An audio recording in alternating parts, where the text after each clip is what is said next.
The iron is cold against her throat. Berenice is 29 years old, and she can feel the weight of the collar pressing against her windpipe with every breath. Can taste the rust and old blood that clings to metal that has circled 100 necks before hers. She was, until 17 days ago, Queen of Cappadocia, ruler of a kingdom that had stood independent for 3 centuries, commander of an army that had defied Rome for 7 years. She was the woman who had looked Emperor Tiberius's legate in the eye and told him that Cappadocia would burn before it bowed. Now she kneels on stone floors in a Roman camp, her wrists chained behind her back, her hair shorn to stubble because long hair on a captive queen is considered a weapon. Something she might use to strangle herself before Rome can display her properly. Around her, she can hear the sounds of a military camp at dawn. Orders barked in Latin, horses being led to water, the clatter of equipment being packed for the long march west, the march to Rome, the march to the triumph. The cell smells of urine and old straw and something else underneath, something sweet and rotting that she has learned not to think about. The previous occupant of this cell did not survive long enough to be moved. They dragged the body out 3 days ago, but the smell remains, a reminder of what happens to captives who stop being useful. A guard watches from outside the iron bars. His eyes move over her body with an assessment she has become familiar with over the past 17 days, the calculation that Roman soldiers perform when examining captured women. Not lust, exactly. Something colder. An evaluation of function, of use, of what purposes she might serve during the months before the triumph, and what condition she needs to be in when she finally walks in chains through the streets of Rome. She is beginning to understand that the triumph itself is not the punishment. The triumph is merely the finale. What happens before the triumph, during the months of captivity and preparation, during the long journey from the edges of empire to its heart, that is where the real punishment occurs. The triumph is public humiliation, lasting a single day. What precedes it is systematic destruction lasting as long as Rome requires. A man approaches the cell. He is perhaps 45 years old, wearing the armor of a senior officer, his face bearing the particular expression of bored cruelty that Berenice has learned to recognize in Roman military professionals. He does not introduce himself. He does not need to. The guards snap to attention when he approaches, and that tells her everything about his rank. "You are the Cappadocian," he says. It is not a question. "The one who killed the legate's nephew at the Battle of Mazacca." "I gave the order," Berenice replies.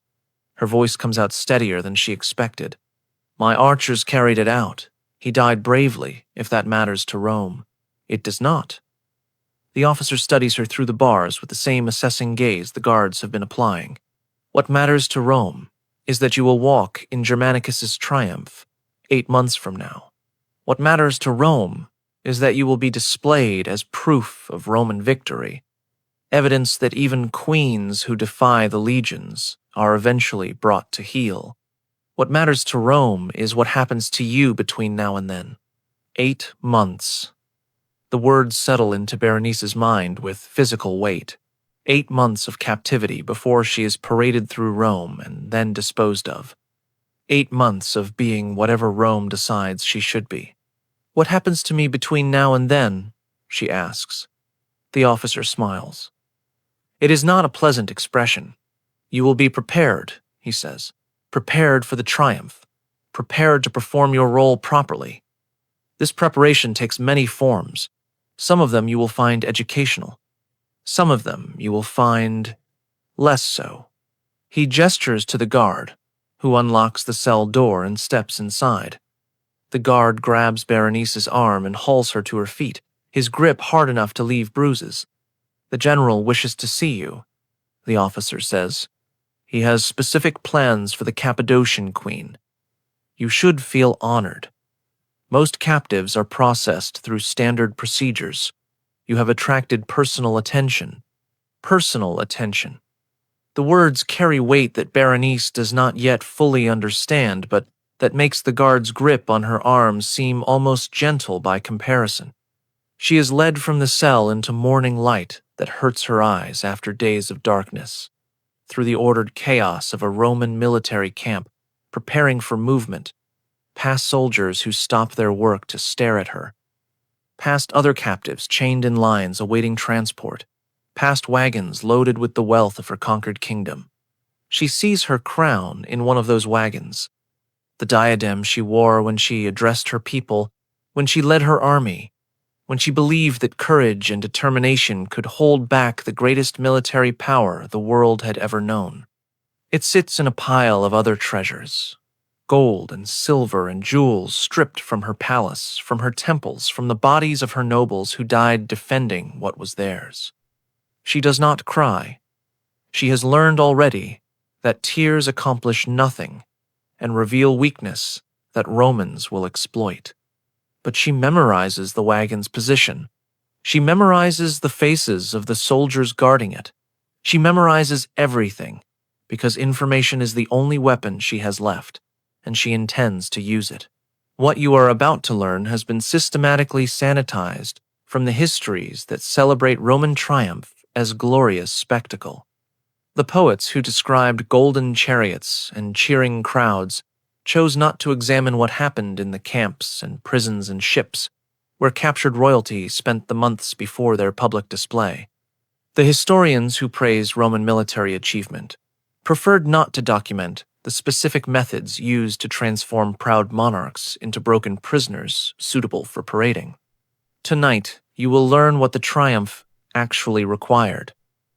Not the single day of public celebration that the textbooks describe, but the months of preparation that preceded it.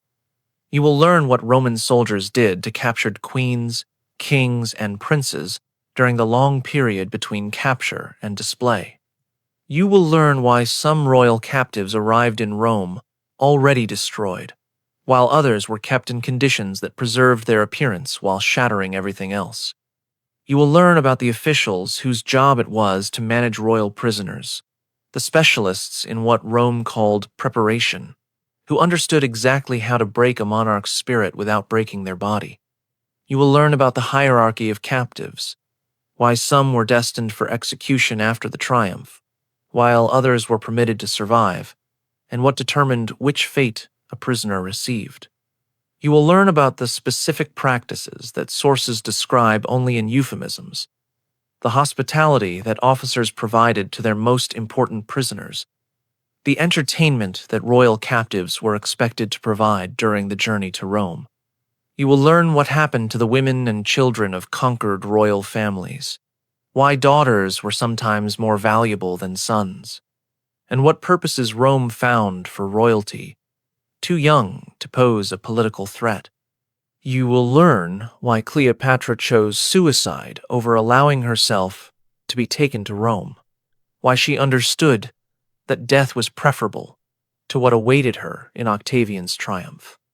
You will learn what happened to the royal captives, who did not have Cleopatra's opportunity to escape, who were forced to experience what she avoided through the asp's venom. Subscribe if you want to understand the darkness behind Rome's most celebrated ritual. Comment below telling me where you are watching from, because Berenice is being led through that camp right now, toward a general who has specific plans for her, toward 8 months of preparation that will test everything she is, and I am going to tell you exactly what those plans were. But before I reveal what the Romans did to Berenice and the other captured queens who walked in their triumphs, I need to take you back. I need to show you how the triumph functioned, why it required what it required, and what made the capture of royalty so valuable to Roman generals seeking glory. Because you cannot understand what happened to Berenice without understanding the system that processed her. The Roman triumph was not merely a parade. It was a religious ceremony, a political statement, and a psychological weapon all combined into a single overwhelming spectacle. A general who celebrated a triumph was, for that single day, something approaching a god, his face painted red like Jupiter's statue, his person considered sacred, his achievements proclaimed to the entire Roman world. But triumphs were not granted easily. They required specific qualifications that the Senate enforced with increasing strictness as Rome's power grew. A general seeking a triumph needed to have held proper command authority. He needed to have killed at least 5,000 enemies in a single battle. He needed to have expanded Roman territory or achieved a significant strategic victory. And he needed captives. Not just any captives. Common prisoners of war could be sold as slaves, distributed as rewards to soldiers, disposed of in whatever manner seemed convenient. But a triumph required special captives, visible proof of Roman dominance over peoples who had dared to resist. The higher the status of the captive, the greater the glory reflected on the general who had captured them. A captured general was valuable.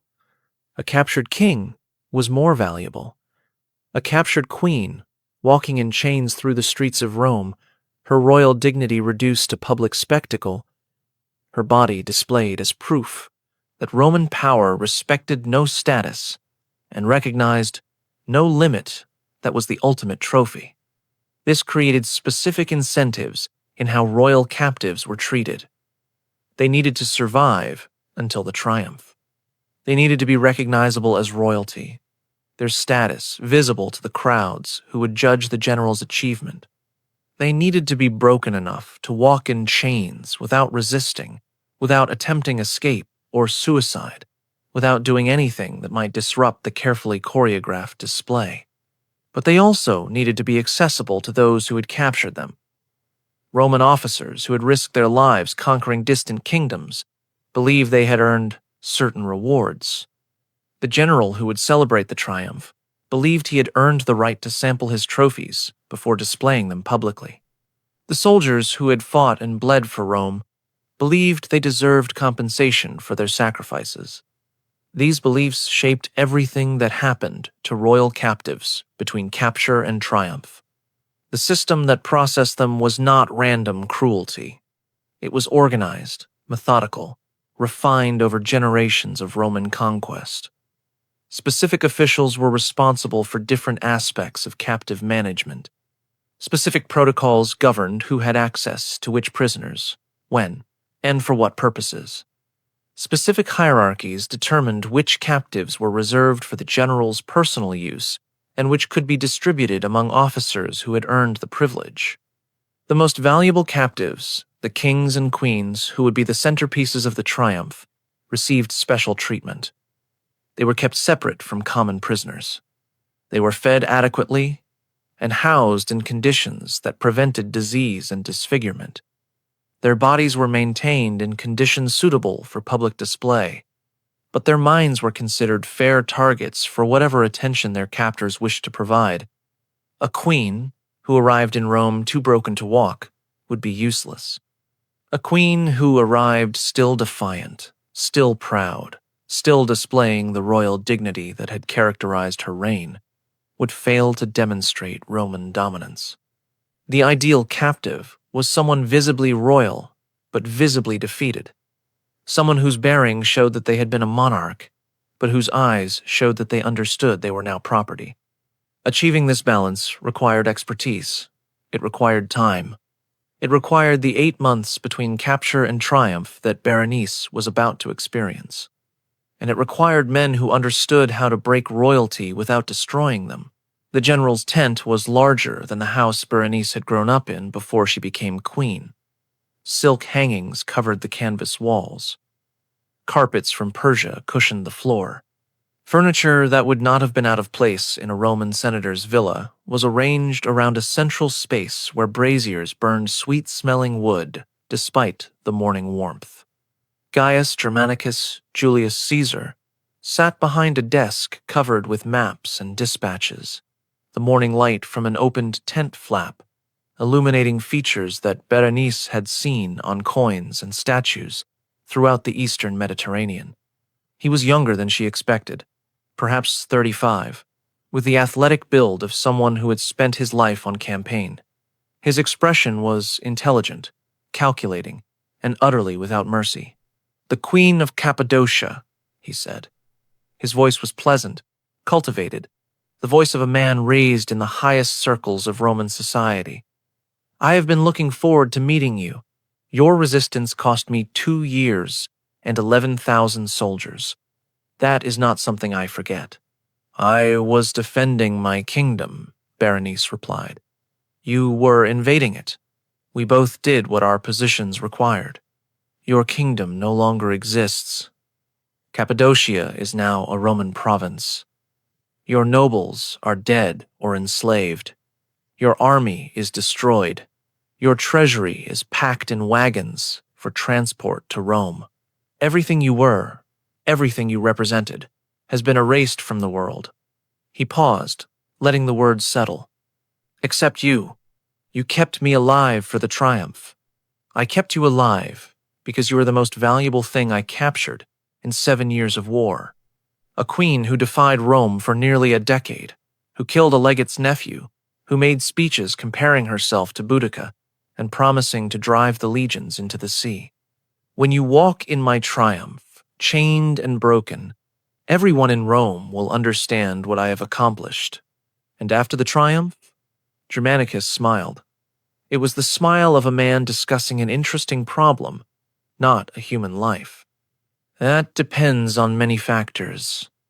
Your behavior during the coming months, your value as a political symbol, your usefulness for other purposes." He gestured, and a servant appeared with wine. The general drank without offering any to Berenice. "You should understand something about your situation. You are no longer a queen. You are no longer a person, in Roman legal terms. You are property of the Roman state, temporarily assigned to my custody until the triumph is completed. I understand. I do not think you do. Not yet." Germanicus set down his wine cup and studied her with an attention that made her skin crawl. "The journey to Rome takes approximately 6 months. During that time, you will travel with my command staff. You will be housed in conditions appropriate to your status as a valuable captive. You will be fed adequately, clothed appropriately, maintained in conditions suitable for display. That sounds reasonable. It does, doesn't it? But there are other aspects of your captivity that I have not yet mentioned. Aspects that concern your role during those 6 months beyond simply existing as cargo." He rose from behind the desk and approached her. The guard who had been holding her arm stepped back, leaving her standing alone before the most powerful man in the Eastern Roman Empire. "You cost me 2 years," Germanicus said. "You cost me 11,000 soldiers. You cost me the life of a man whose family has influence in the Senate. These are debts, and I believe in paying debts. What do you want from me? For now, I want you to understand that your situation is entirely within my control, that your survival until the triumph is not guaranteed, merely likely if you prove cooperative, that there are many ways this captivity can proceed, some more painful than others, and that you will determine which path we take by your behavior." He was close enough now that she could smell his breath, wine, and something underneath that might have been the cinnamon Romans used to freshen their mouths. His hand rose and touched her face, a gentle gesture that carried absolute threat. "Tonight, you will dine with my officers," he said. "You will be dressed appropriately, presented appropriately, and you will behave appropriately. This dinner will be an opportunity for you to demonstrate your understanding of your new position. Do you understand?" Berenice understood. She understood exactly what dinner with Roman officers would involve for a captive queen with no protections and no recourse.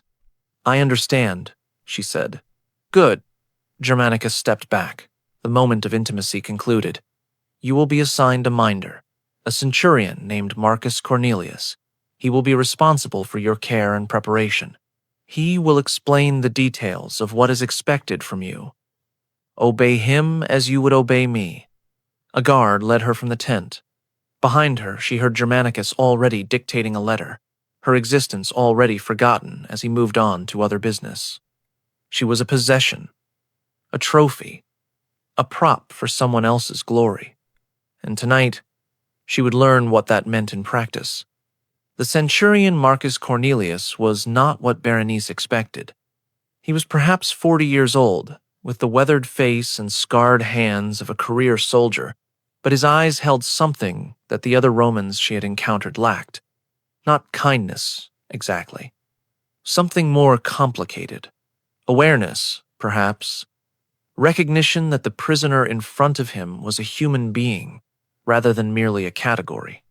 He met her in a smaller tent that had been designated as her quarters, furnished with a cot, a basin of water, and a chest that contained clothing she did not want to examine yet. "You are Berenice of Cappadocia," he said. "I am Marcus Cornelius. I have been assigned responsibility for your preparation." Preparation for what exactly? Marcus looked at her for a long moment before answering. The official answer is preparation for the triumph. Ensuring you remain healthy, presentable, and capable of walking the required distance through Rome. The unofficial answer is more complicated. Tell me the complicated answer. The general and his officers believe they have earned access to you. They believe that the conquest of your kingdom entitles them to your person, as well as your treasury. During the journey to Rome, you will be expected to provide hospitality at various official functions. He said the word hospitality with a precision that made clear he was using it as a euphemism, that both of them understood what it actually meant. And if I refuse, there is a man named Gaius Varro. He is a prefect who specializes in managing valuable captives.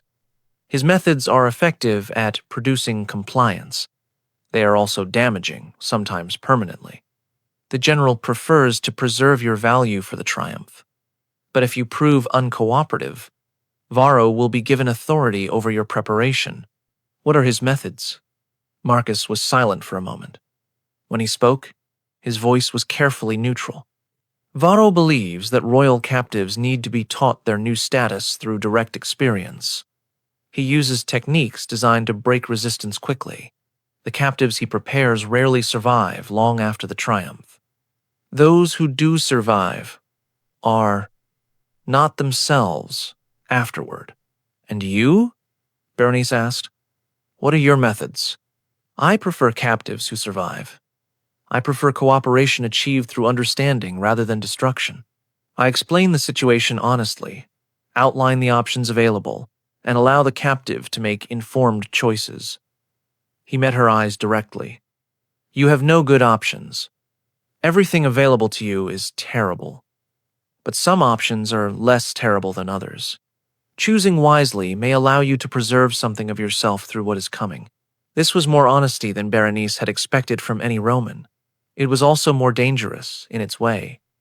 A captor who saw her as human was one she might influence. A captor who admitted complexity in the situation was one she might manipulate. She filed this information away, another weapon in the small arsenal she was building. What do you recommend? She asked. Cooperate at the dinners. Endure what the officers require. Do not resist in ways that trigger Varro's involvement. Preserve your health, your sanity, and your will to survive until the triumph. After the triumph, other possibilities may exist. What possibilities? Some captive royalty have survived their triumphs. Some have been permitted to live in comfortable exile.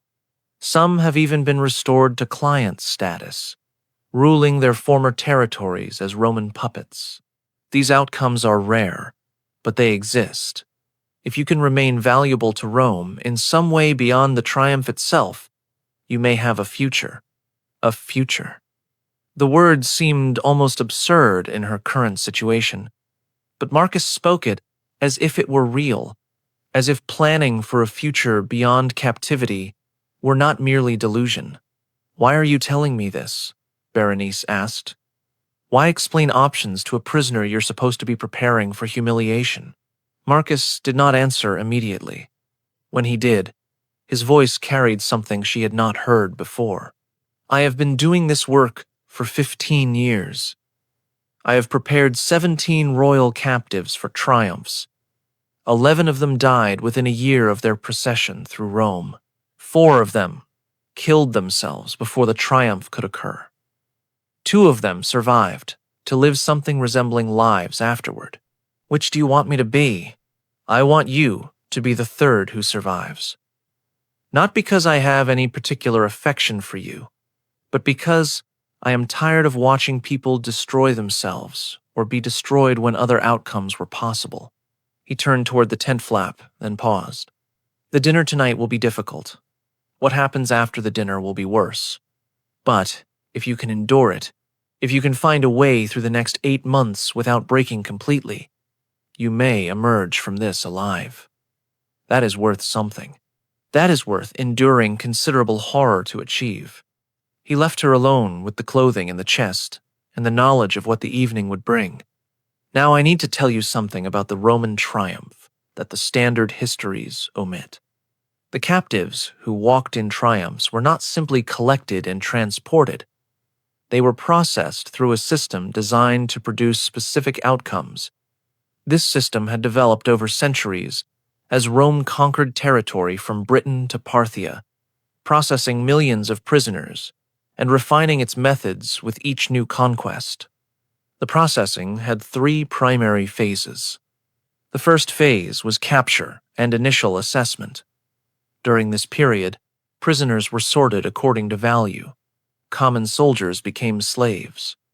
Officers might be executed, ransomed, or retained for the triumph depending on their status. Royalty was always retained, their value too great to waste on immediate disposal. The second phase was preparation.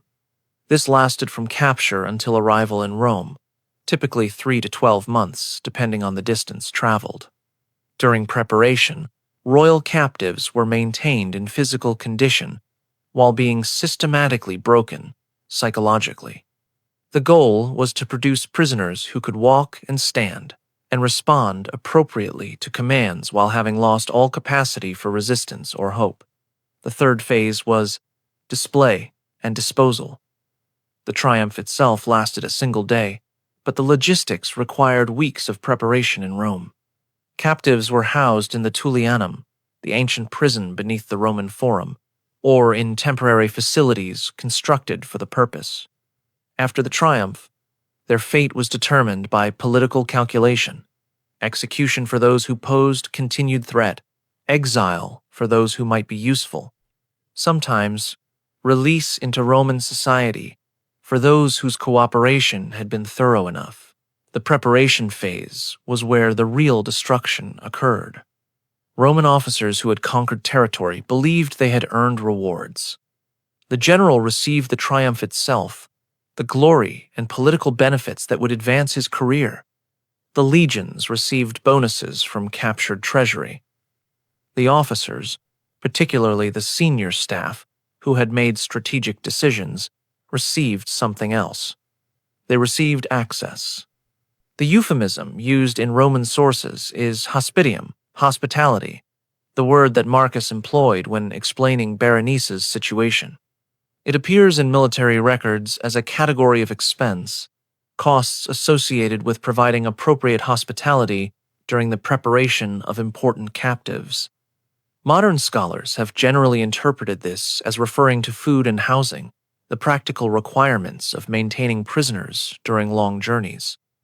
But other sources, less often cited, make clear what hospitality actually meant.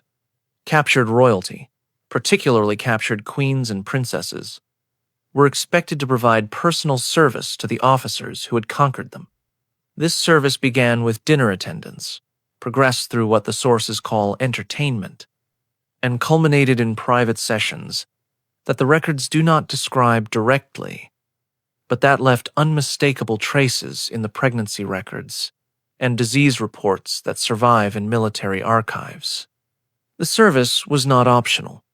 Refusal triggered escalation to specialists like the Gaius Varro that Marcus described, men whose methods produced compliance at the cost of the captive's long-term survival. Most captive royalty learned quickly that cooperation, however degrading, was preferable to the alternative. But some resisted, and the records of what happened to those who resisted reveal the true nature of Roman captive management.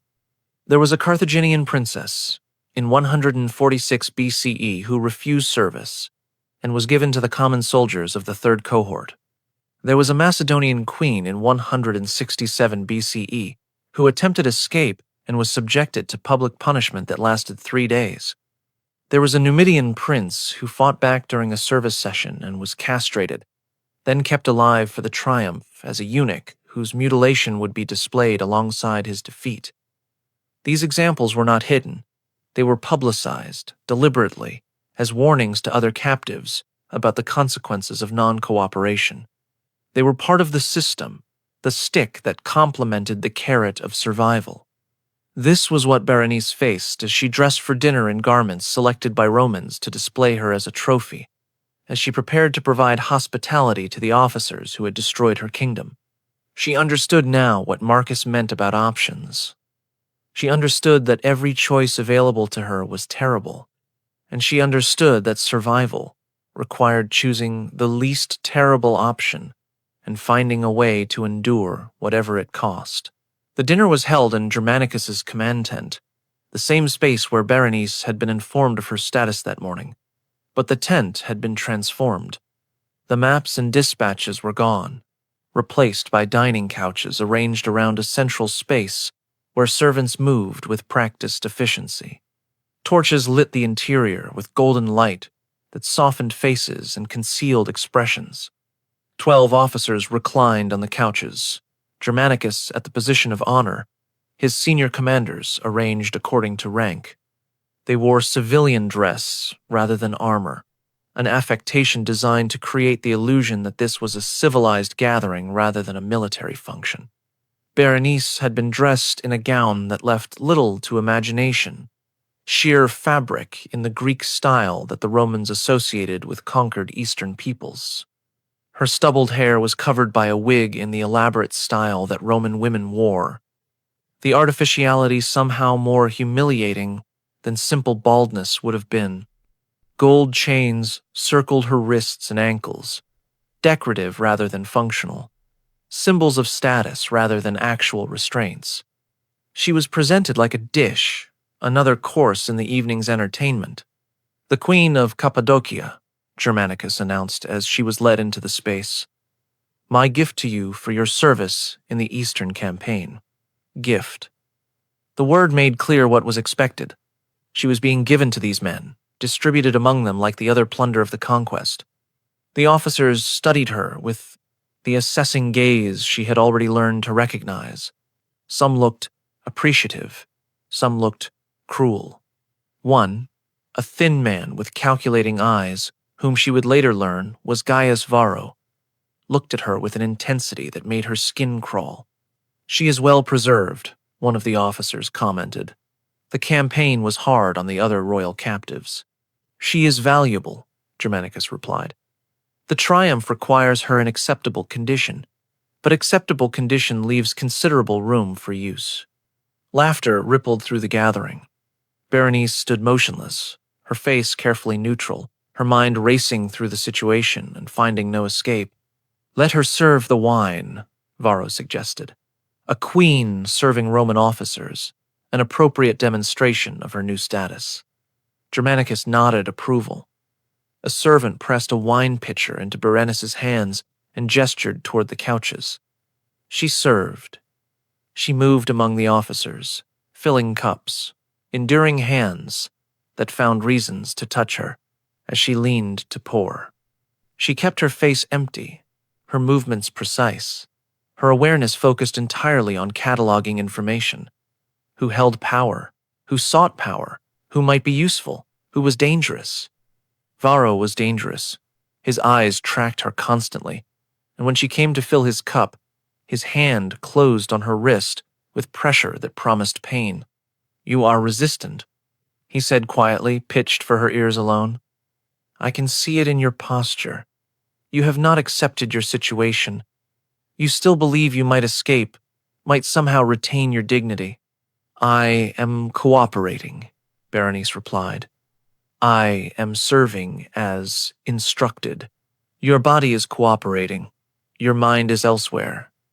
That is a problem I know how to solve. The general wishes me preserved for the triumph. The general wishes you broken for the triumph. The question is merely method. I prefer my methods, but I am patient.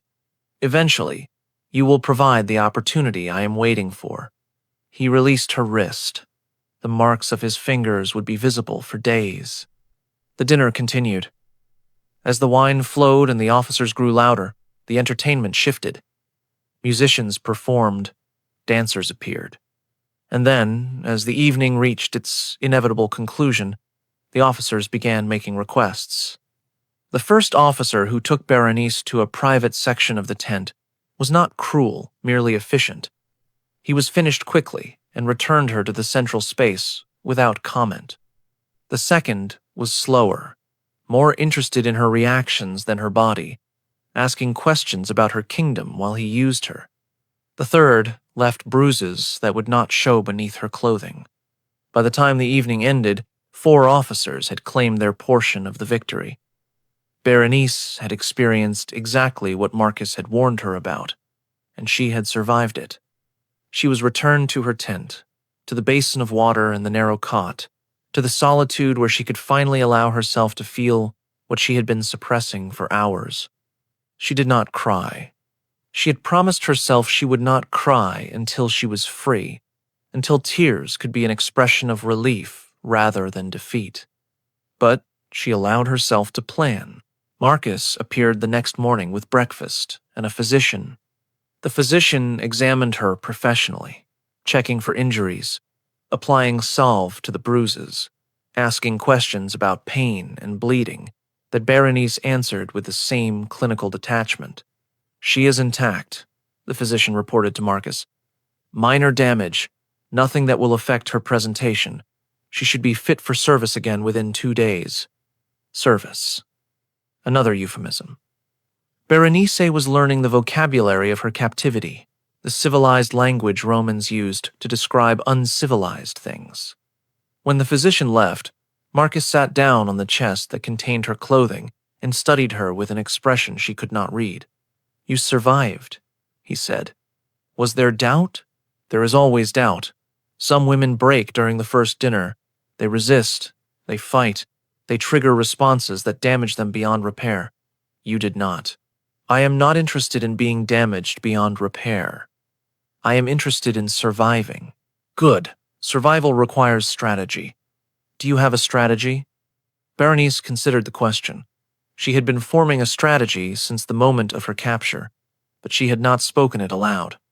Speaking it would make it real, would commit her to a course of action that might be impossible. But Marcus had been honest with her. He had explained her situation without deception.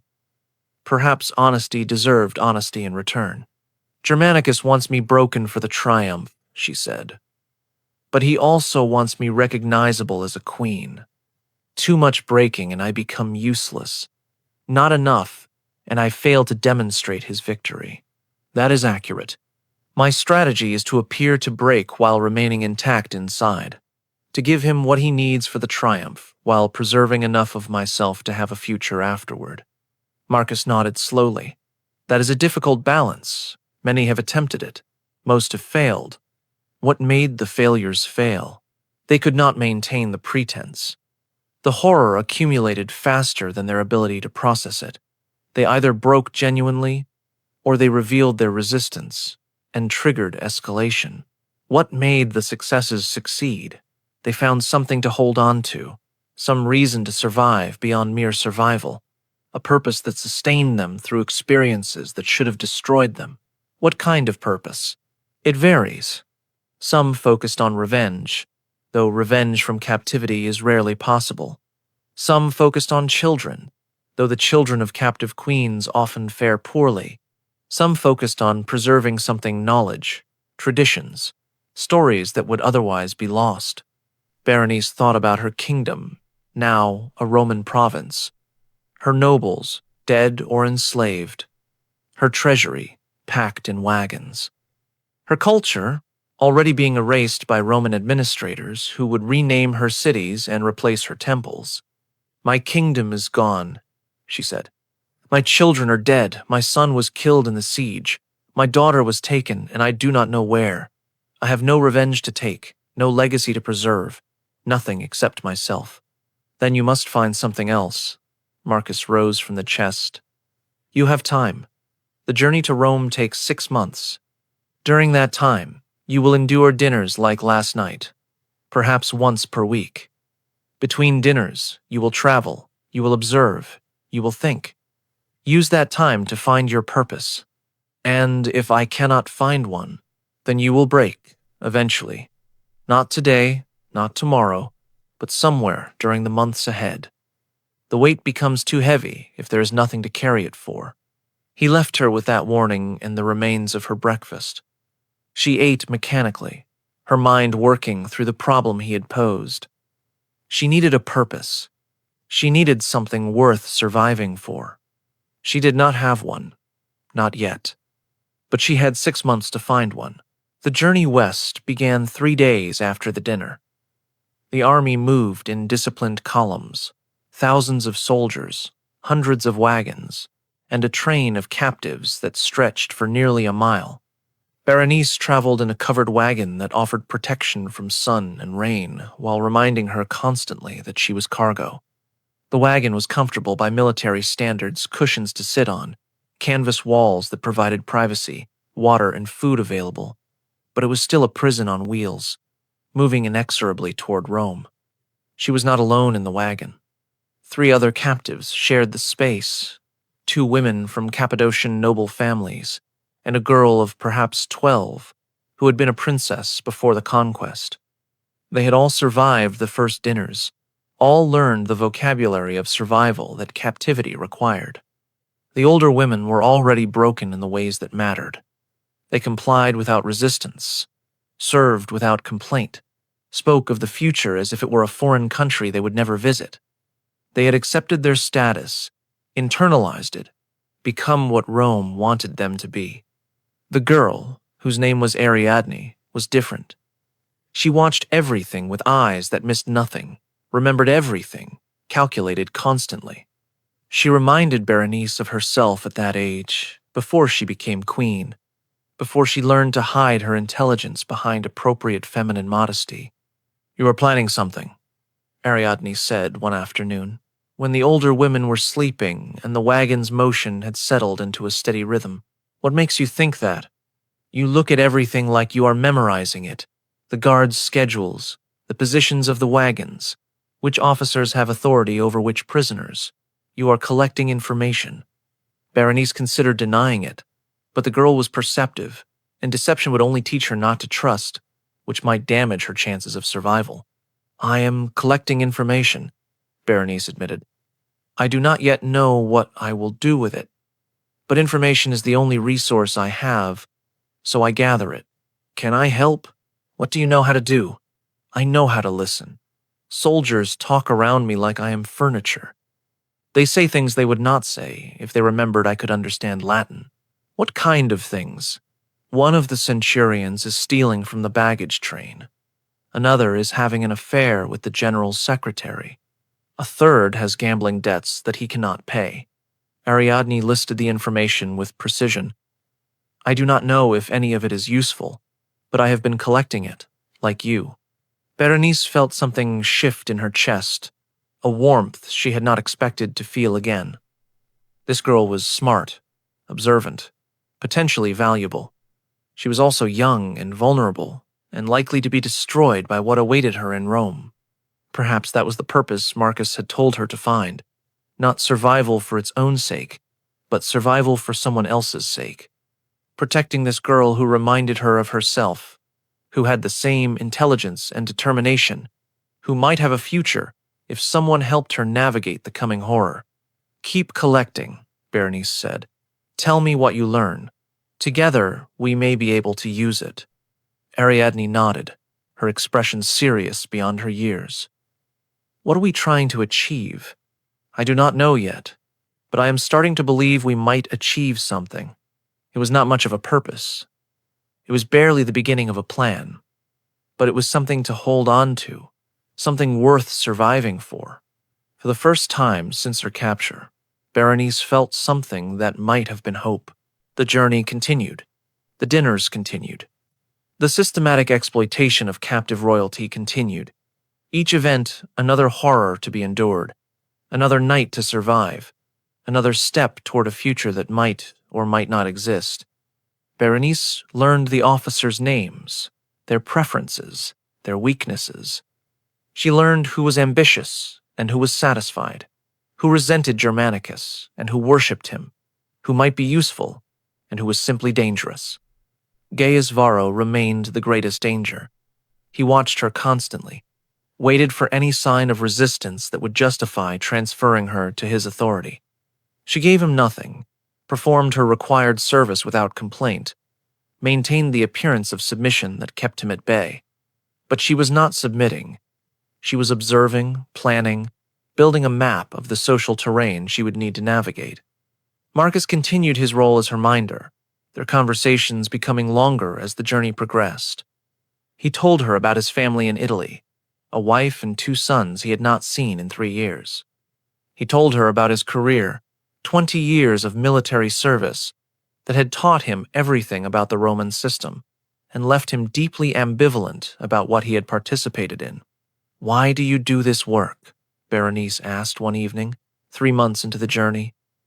"If you have doubts about it, why continue? Because the work will be done regardless. If not by me, then by someone like Varro, who would do it with enthusiasm rather than ambivalence. At least with me, some captives survive. At least with me, there is someone who sees them as human. That is not much comfort. It is not meant to be comfort. It is meant to be honest. I cannot change the system. I can only operate within it in ways that reduce harm at the margins. Have you ever helped a captive escape?" The question hung between them. Marcus was silent for a long moment before answering. No, escape from a triumph procession is essentially impossible. The captives are too closely guarded, the journey too long, the destination too well secured. Those who have attempted it have been captured and subjected to punishments that made their previous treatment seem gentle. But if it were possible, he looked at her with an expression she could not read. If it were possible, I would have to weigh my loyalty to Rome against my humanity. I do not know which would win. Berenice filed this information away. Marcus was not an ally, not yet. But he was a potential ally, someone who might choose humanity over loyalty if the circumstances were right. Creating those circumstances became part of her planning. 5 months into the journey, they reached the Italian peninsula. The army paused at a major port city to resupply and reorganize for the final march to Rome. During this pause, Berenice received a visitor she had not expected. A woman came to her wagon, escorted by guards, but carrying herself with authority that suggested she was not a prisoner. She was perhaps 50 years old, with the bearing of Roman aristocracy, and the sharp eyes of someone who had survived decades of political maneuvering. "I am Antonia Minor," the woman said, "mother of Germanicus. I wish to see the Cappadocian queen before the triumph." Berenice had heard of Antonia, daughter of Mark Antony, niece of the divine Augustus, one of the most powerful women in Rome, despite holding no official position. Her visit was unexpected and potentially significant. "You honor me with your presence," Berenice said, deploying the formal courtesy that royalty used with equals. Treating Antonia as an equal was a gamble, but it was also a statement about how Berenice still saw herself. Antonia smiled slightly, acknowledging the gambit. "You are well spoken for someone in your position. My son's reports suggested a barbarian queen. I see instead an educated woman who understands politics. Cappadocia was not barbarous. We had libraries, theaters, temples. We were heirs to Greek and Persian civilization. Rome destroyed us, not because we were inferior, but because we were in your way. A fair assessment." Antonia seated herself on the wagon's bench, ignoring the impropriety of a Roman noblewoman sitting with a captive. "I am curious about something. My son writes that you have been cooperative during your captivity. But his officers report that you have not broken as expected. You comply, but you do not submit. This interests me. Should I have submitted? Most do. The methods are effective. By this point in the journey, most captive royalty are hollow shells, going through motions without internal resistance. You are different. Why? Berenice considered the question. Antonia was either an opportunity or a danger, perhaps both. But she sensed that honesty might serve better than deception. I am surviving for someone else's sake, she said. There is a girl among the captives, 12 years old, intelligent, capable of having a future if someone helps her. I'm trying to be that someone. Antonia's expression shifted subtly. You found a purpose. I was told I needed one. Whoever told you that was wise. Antonia rose from the bench. I will remember what you have said. After the triumph, there may be opportunities for captives who have demonstrated value beyond their symbolic function. A woman who can educate and guide a child might have uses that a broken slave does not. She left without further explanation, leaving Berenice to wonder what had just happened and what it might mean for her future. The final month of the journey was the hardest.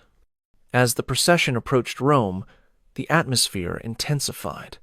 The triumph was near, the culmination of years of planning and conquest, and everyone involved felt the pressure. Germanicus became more demanding, his officers more aggressive, the dinners more frequent and more degrading. Berenice endured it. She had endured worse in the early months when she did not know what to expect. Now she had techniques, mental strategies that allowed her to separate her awareness from her body, to experience what happened to her from a distance. She also had Ariadne, who continued collecting information and sharing it in their whispered conversations. The girl had become something like a daughter, a responsibility that gave Berenice's survival meaning beyond mere continuation. And she had Marcus, whose conversations had become the closest thing to human connection she experienced. He had not become an ally in the active sense, had not offered to help her escape or resist. But he had become someone who saw her as a person, who talked to her about subjects beyond her captivity, who treated her as if she might have a future worth discussing. 1 week before the triumph, he told her something that changed everything. Germanicus has received instructions from Tiberius, Marcus said. The emperor has decided that you will not be executed after the triumph. Not executed? Tiberius sees value in keeping you alive. Cappadocia has been restless under Roman rule. A former queen who has been seen to accept Roman authority, who lives comfortably in Rome as evidence that submission is rewarded, might be useful for pacifying continued resistance. I would be a symbol, a demonstration that collaboration is better than resistance. Yes, you would live in a comfortable household, probably with one of the senatorial families who support the emperor. You would be expected to write letters to former subjects, encouraging them to accept Roman rule. You would be, essentially, a propaganda instrument. Berenice processed this information. Survival was possible. More than possible, it was planned. But the price was becoming a tool of Roman imperialism, helping to destroy what remained of her kingdom's resistance. What happens if I refuse? Then you are no longer valuable alive. The execution after the triumph becomes the default option. And Ariadne, the other captives? The child may be sold as a slave or given to a household as a servant. The other women will likely face the same. Their fates are not significant enough for imperial attention. Berenice understood the choice she was being offered. Collaborate and live, refuse and die. Save herself by abandoning everyone she had come to care about. What if I could offer something more valuable than propaganda? She asked. Marcus looked at her sharply. What do you mean?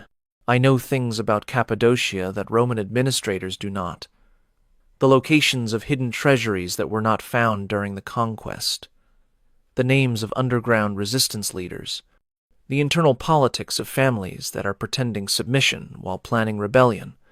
I could provide intelligence that would make the province easier to govern. That would make you a traitor to your own people.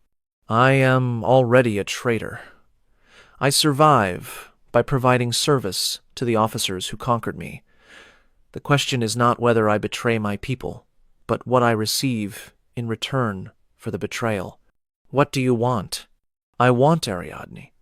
I want the right to keep her with me, to educate her, to prepare her for a future that does not involve slavery. I want the other women from my wagon to be given to households where they will be treated adequately rather than sold to the highest bidder. And I want some small degree of autonomy over my own existence. Marcus was silent for a long moment. I cannot promise any of this. I can only bring your proposal to people who have authority. Then bring it. Tell them that the Cappadocian queen is willing to become a Roman asset, but that she has conditions. See what they say. He left to make inquiries. Berenice sat alone in her wagon, wondering if she had just guaranteed her survival or signed her death warrant. The triumph began at dawn on the 3rd day of September. Berenice had been prepared by specialists who understood exactly how a captured queen should be presented. Her hair, grown back to a few inches during the journey, was styled in the elaborate fashion of her former kingdom. Her clothing was the royal regalia of Cappadocia, preserved from the looting for this specific purpose. Gold chains draped her neck and wrists, heavier than the decorative restraints she had worn during the journey, symbols of captivity designed to be visible to the crowds. She walked in the procession between wagons of plunder and cohorts of soldiers, a living trophy among the inanimate ones. Around her, the streets of Rome were lined with citizens who had come to celebrate Germanicus's victory, to cheer the soldiers and jeer the captives, to participate in the spectacle that made Roman imperialism visible and visceral. The walk was long. The route wound through the city from the Campus Martius to the Temple of Jupiter Capitolinus, a distance that took hours to cover at the procession's formal pace. Berenice's feet ached. Her body protested, but she kept walking. She kept her head high. This was not defiance, exactly. She had been instructed to walk with dignity, to be recognizable as a queen, so that her defeat would be meaningful. But she chose to interpret the instruction broadly, to display the bearing of royalty without displaying the brokenness the Romans expected. The crowds noticed. She heard comments as she passed, surprised that the Cappadocian queen looked like a monarch rather than a victim. Some jeered louder, trying to provoke a reaction. Others fell silent, recognizing something in her posture that did not fit the narrative they expected. Near the forum, she saw Antonia Minor watching from a balcony. Their eyes met briefly. Antonia nodded, a small gesture of acknowledgement that no one else would have noticed. At the Temple of Jupiter, the procession paused. This was where the captive's fate would be determined, where kings and queens were traditionally executed as offerings to the god who had granted Rome victory. Berenice waited. Germanicus ascended the temple steps, his face painted red like Jupiter's image, his toga purple and gold like an emperor's. He made sacrifices, received the cheers of the crowd, delivered a speech about Roman glory and the defeat of Rome's enemies. Then he turned to the captives. The Queen of Cappadocia has demonstrated her acceptance of Roman authority, he announced. She has offered to serve Rome's interests in her former territory. The emperor, in his wisdom and mercy, has decreed that she shall live. The crowd murmured, surprised by mercy in a ritual that usually ended in execution. She will be placed in the household of Antonia Minor, my mother, where she will serve as evidence that Rome rewards submission as it punishes resistance. Her cooperation in the administration of Cappadocia will be an example to all who consider defying Roman power. It was done. She had survived. The soldiers led her away from the temple, away from the crowd, away from the spectacle. Behind her, other captives were not so fortunate. She heard cheers that indicated executions were proceeding as planned for those who had not found ways to make themselves valuable. But she was alive. And somewhere in the crowd, Ariadne was watching, waiting to learn if Berenice's promises could be kept. The household of Antonia Minor was not what Berenice expected. It was comfortable, certainly. A villa on the Palatine Hill, staffed by slaves and freedmen who treated her with a deference due to an honored guest rather than a conquered enemy. She had her own rooms, her own servants, her own small degree of autonomy within the larger structure of captivity. But it was also a political operation. Antonia used Berenice's knowledge of Cappadocia to influence Roman policy toward the province. The intelligence Berenice provided about hidden treasuries and resistance networks was acted upon, Roman soldiers arriving at locations Berenice had identified to seize assets and arrest leaders. Her betrayal was systematic, thorough, and impossible to deny. She told herself she had no choice. She told herself she was trading lesser evils for greater goods. She told herself that the people she was betraying would have been found eventually, that her information only accelerated an inevitable process. She did not entirely believe herself, but she kept Ariadne. The girl lived in her quarters, was educated by tutors Berenice selected, was prepared for a future that did not involve servitude. Antonia had kept that promise, recognizing that Berenice's cooperation was more reliable when she had something to protect. The other women from the wagon fared adequately. They were placed in households where Antonia had influence, treated as servants rather than slaves, given work that was hard but not degrading. It was not freedom, but it was survival. Marcus Cornelius visited occasionally. His military duties had ended with the triumph, and he had returned to his family in Italy, but he found reasons to come to Rome, to check on the captive he had shepherded through months of horror. "You survived," he said during one of these visits, the words echoing what he had said after her first dinner with the officers. "I survived. Is that enough? That depends on what you do with survival. Some survivors become hollow, living without purpose now that the crisis has passed. Others find new purposes, new reasons to continue. Which are you?" Berenice looked at Ariadne, who was studying Greek in a corner of the room, her concentration fierce and her progress remarkable.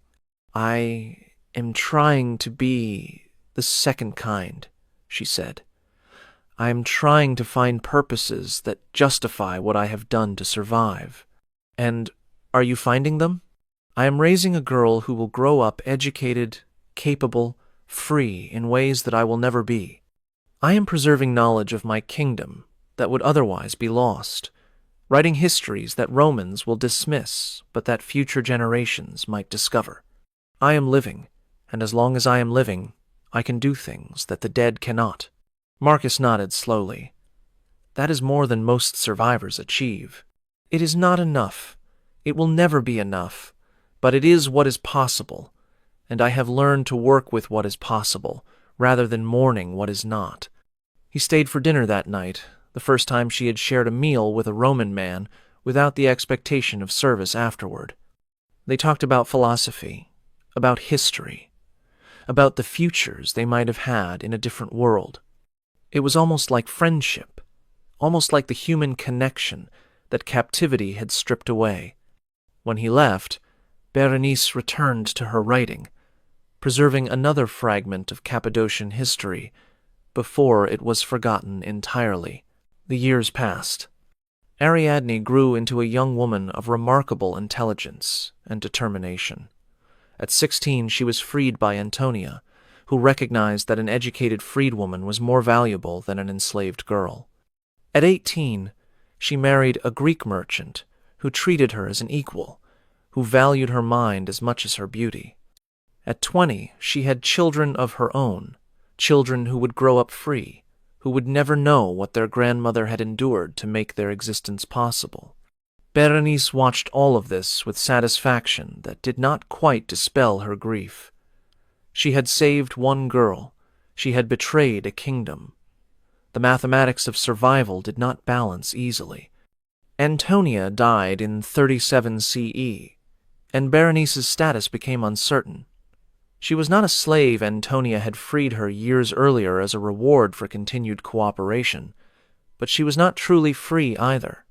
She was a former queen living in Rome, on the sufferance of the imperial system, dependent on patrons who valued her historical knowledge and diplomatic connections. She wrote letters to Ariadne's children, teaching them what she remembered of Cappadocian history and culture. She corresponded with scholars who were interested in the eastern provinces, providing information that would later appear in works by historians whose names would survive while hers was forgotten. She lived quietly, obscurely, a remnant of a world that Rome had destroyed. Marcus visited when he could. He had retired from the legions after 30 years of service, settled on a farm in Campania, become the kind of peaceable old man that his younger self would have despised. But he remembered the Cappadocian queen who had survived when survival seemed impossible, and he made time to see her. "Do you regret it?" he asked during one of their final conversations, when they were both old, and death was no longer a distant abstraction. "Regret what? Surviving?" "The choices you made to survive, the betrayals, the collaboration, the transformation from queen to informant, to symbol of submission." Berenice considered the question. She had asked it of herself many times over the decades, never reaching a satisfactory answer. "I regret that I had to make those choices," she said finally. "I regret that the world is structured so that survival requires betrayal, so that protecting one person means abandoning others. But do I regret choosing survival over death, life over principle?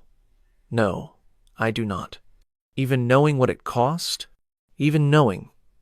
Because Ariadne is alive, and her children are alive, and something of Cappadocia survives in the stories I have preserved, and the traditions I have passed on.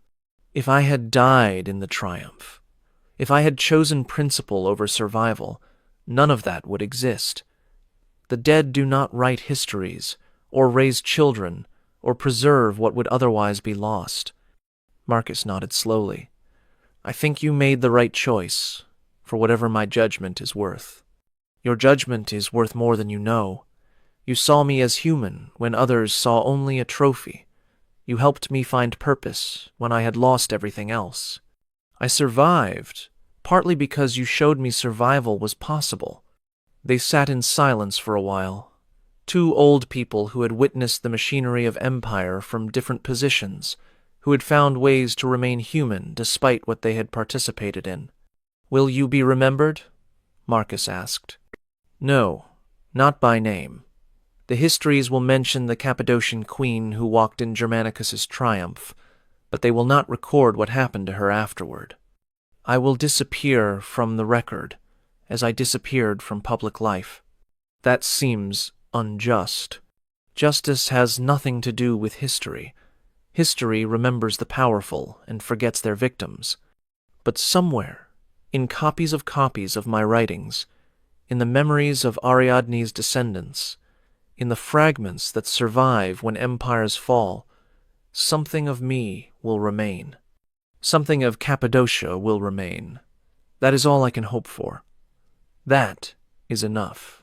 She died 2 years later, in her sleep, in the villa that Ariadne had bought for her with money earned through the merchant business. Ariadne buried her, according to Cappadocian custom, with rituals that Romans did not recognize and traditions that had almost been forgotten. The grave marker did not identify her as a queen. It simply said, "Berenice." She survived. What you have learned tonight is not the story that Roman historians told. They celebrated the triumph as a glorious expression of Roman power, documenting the plunder and the captives, and the general's magnificently painted face. They mentioned the Cappadocian queen in passing, noted that she was preserved rather than executed, moved on to other subjects. They did not describe the dinners, the hospitality, the months of systematic exploitation that preceded the public spectacle. They did not document the choices captive royalty faced, the bargains they made, the pieces of themselves they sacrificed to survive. But the evidence exists for those who look for it. Military expense reports that include suspicious categories, medical records that document injuries and pregnancies, private letters that describe entertainment in terms too vague to be innocent. The traces of what happened to captive queens before the Triumph Parade survive in archives that scholars have traditionally chosen not to examine closely. The Romans were not unique in their treatment of captured royalty. Every conquering power in history has faced the question of what to do with defeated monarchs, and most have answered that question with various forms of systematic destruction. What made Rome distinctive was the institutionalization of this destruction, the development of protocols and procedures and specialists who transformed individual cruelty into bureaucratic process. Berenice survived this process because she understood it, analyzed it, found ways to work within it. She was not passive. She was not merely lucky. She was intelligent, observant, and willing to make choices that others might consider unforgivable in order to continue existing. Some would call her collaboration treason. Some would call her survival cowardice. Some would say that death with dignity would have been preferable to life with compromise. But she lived. She raised a girl who became a woman. She preserved knowledge that would otherwise have been lost. She found purposes that made survival meaningful rather than merely biological. And she left a record, fragments preserved in archives and traditions passed through generations, that allows us to know that the triumph was not the whole story, that what happened before the triumph was worse than what happened during it, that the queens who walked in chains through Rome had already endured horrors that the cheering crowds never saw and the heroic histories never mentioned. Remember Berenice. Remember the Cappadocian queen who survived when survival seemed impossible. Remember that she walked through the streets of Rome with her head held high, not because she had not been broken, but because she had put herself back together from the broken pieces. Remember that survival is not the same as victory, but it is not defeat either. It is something else, something more complicated, something that requires choices that cannot be easily judged by those who have never faced them. Remember the other women who did not survive, whose names are lost, whose stories ended in the cells beneath Rome, or on the altars of Jupiter, or in the slow destruction of the journey west. They deserved better. They all deserved better. Remember that the Roman triumph, celebrated for centuries as the pinnacle of military glory, was built on the systematic destruction of human beings who had committed no crime except living in territories Rome wanted to control. The golden chariots and cheering crowds and triumphant generals all rested on a foundation of suffering that the official histories chose to forget. Remember that choosing survival is not weakness, that compromising to live is not cowardice, that those who endure horrific circumstances and find ways to remain human deserve recognition, not judgment.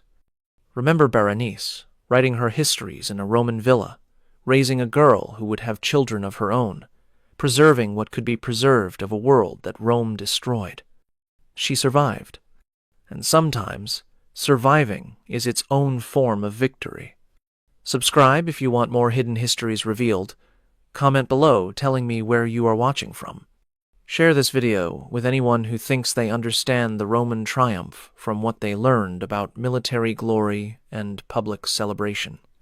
Because the triumph was not only the parade and the plunder and the painted face of the general, it was also Berenice, walking in chains through streets that jeered her, arriving at a temple where she expected to die, discovering that she would live, but that living would require bargains she had never imagined making. It was also the months before the parade, the dinners and the hospitality and the systematic destruction that prepared captive royalty for their moment of public display. It was also the years after, the quiet survival in Roman households, the preservation of fragments, the raising of children, who would never know what their existence had cost.